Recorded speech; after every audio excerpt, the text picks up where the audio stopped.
Salve a tutti amici di Angolo Nerazzurro, buona domenica, bentornati sul canale. Torniamo a parlare di calciomercato perché all'Inter è stato accostato il nome di Kyriani Sabbe. Spero di non sbagliare la pronuncia dell'esterno del Bruges, calciatore che si sta mettendo in mostra quest'anno sia nel campionato belga sia in Champions, e andremo quindi a vedere di che tipo di calciatore si tratta, se è un calciatore da Inter, dopo averlo visionato anche nell'ultima partita contro il Genk, quindi circa 65 minuti per lui giocati, ha fatto vedere delle cose positive, altre un po' meno.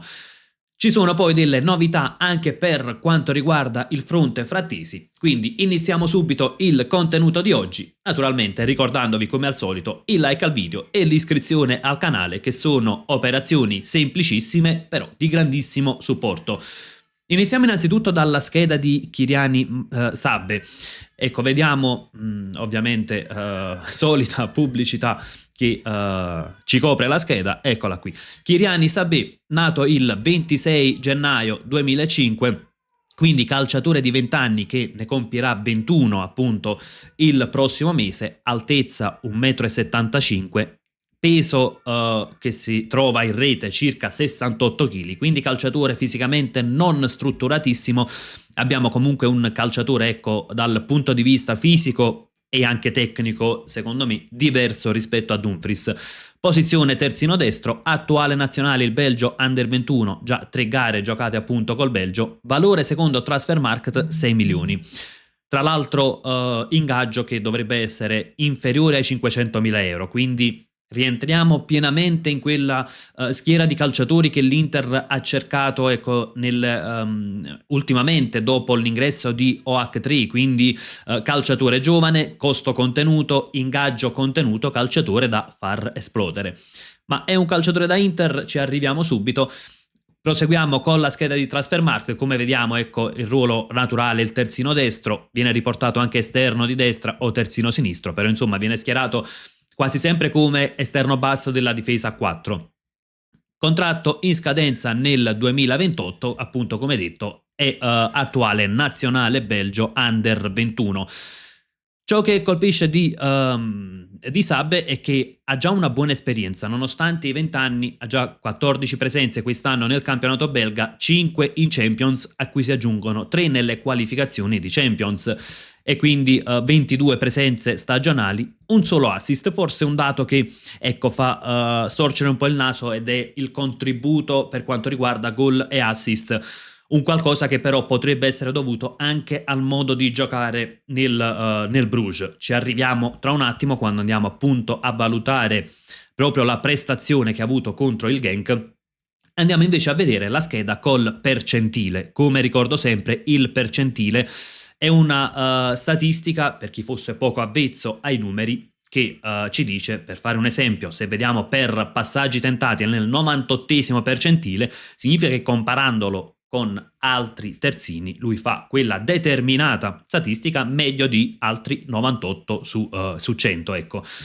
E quindi andiamo anche a leggere la scheda col percentile. Vediamo innanzitutto per azioni che portano al tiro si trova all'84esimo percentile. Questo è già un dato interessante. Molto interessanti sono i dati, ecco, dal punto di vista tecnico. Passaggi tentati al 98esimo percentile, percentuale di passaggi completati 77esimo percentile. Sicuramente un dato interessante da questo punto di vista. Per passaggi progressivi al 99esimo percentile, quindi anche qui è interessantissima come statistica. Dribbling riusciti 74esimo percentile. Non è proprio un driblomane, però ha una buona tecnica. Passiamo anche ai dati, ecco, per quanto riguarda l'aspetto difensivo. Per i tackle, quindi contrasti, 82esimo percentile, intercetti 60esimo. Perde qualcosa ovviamente nel duello aereo, lo troviamo al 26esimo percentile, ma naturalmente questo è dovuto anche all'aspetto fisico, quindi al fatto che sia 1,75 m, non è particolarmente robusto, quindi chiaro che poi sul duello aereo qualcosina perde. Arriviamo anche alla partita che abbiamo analizzato, quindi Genk Bruges, l'ultima giocata, quella di venerdì, partita del campionato belga.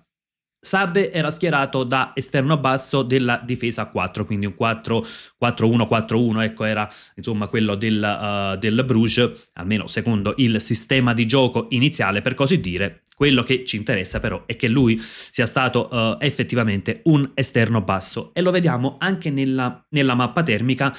Calciatore che si spingeva in avanti a supporto dell'esterno alto del Bruges, però ecco non stabilmente, non arrivava stabilmente fino alla linea di fondo campo.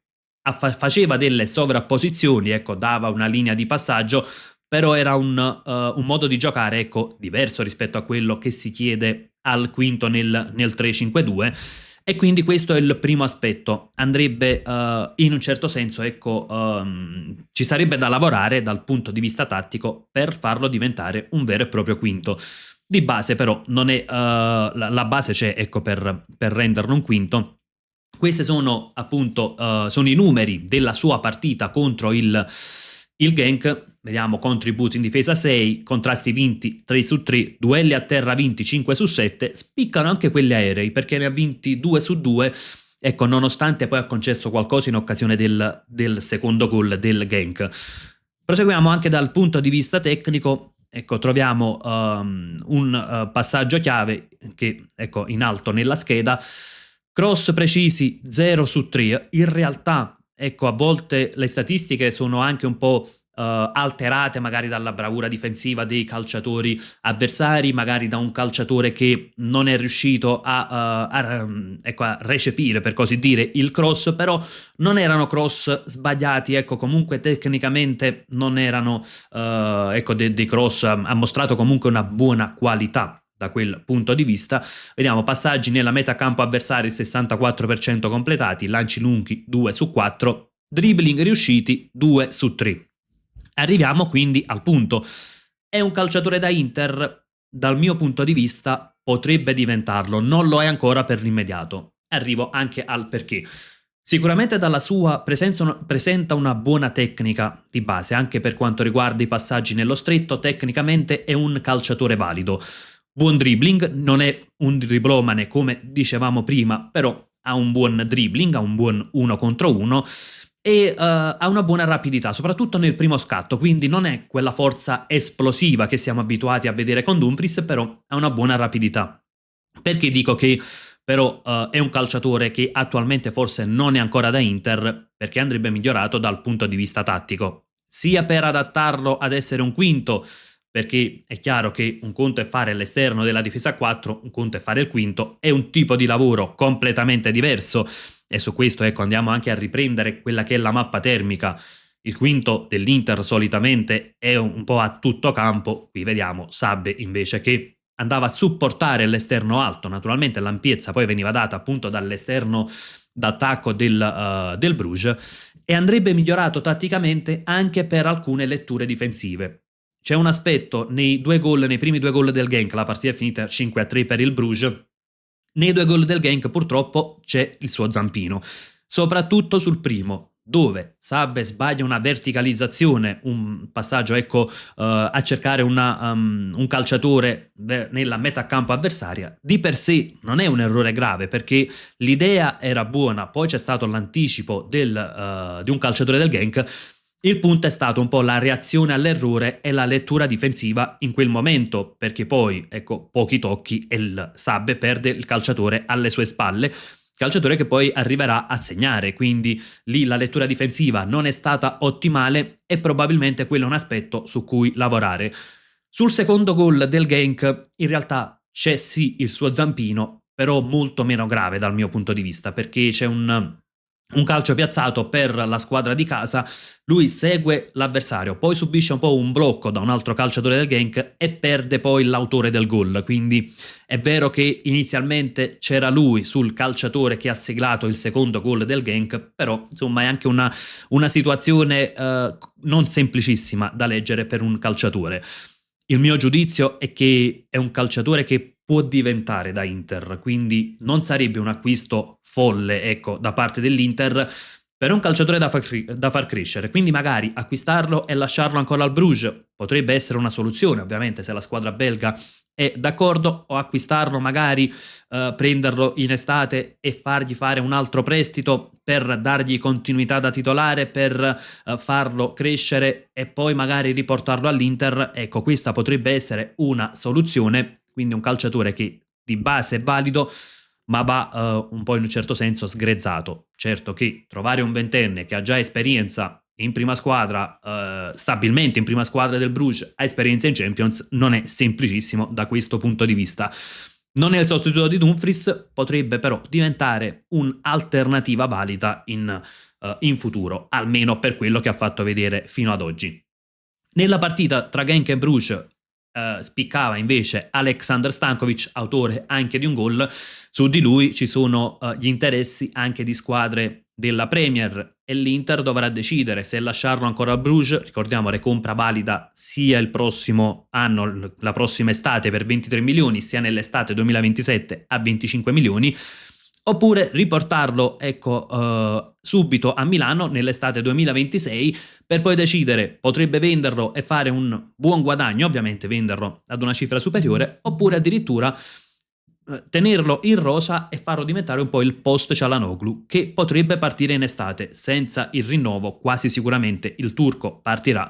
Io personalmente cercherei di prolungare, come detto in altre occasioni, il contratto di Çalhanoğlu almeno per un altro anno, portare Stankovic a Milano, ecco, alternare i due in modo che Stankovic possa crescere ulteriormente accanto a Çalhanoğlu e poi avere, ecco, un calciatore assolutamente già pronto per essere il titolare all'Inter.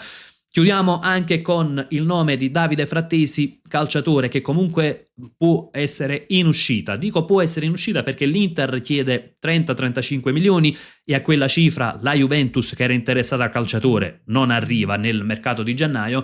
C'è però un interesse dalla Turchia, con il Fenerbahce in primis, che potrebbe investire la cifra che chiede l'Inter, o potrebbe optare per un prestito con obbligo di riscatto, che comunque è una soluzione che all'Inter piace perché avrebbe la certezza poi di incassare quindi quell'importo, quindi obbligo e non diritto di riscatto come invece vorrebbe la Juventus. Resta da capire l'intenzione di Frattesi, che comunque preferirebbe restare in Italia.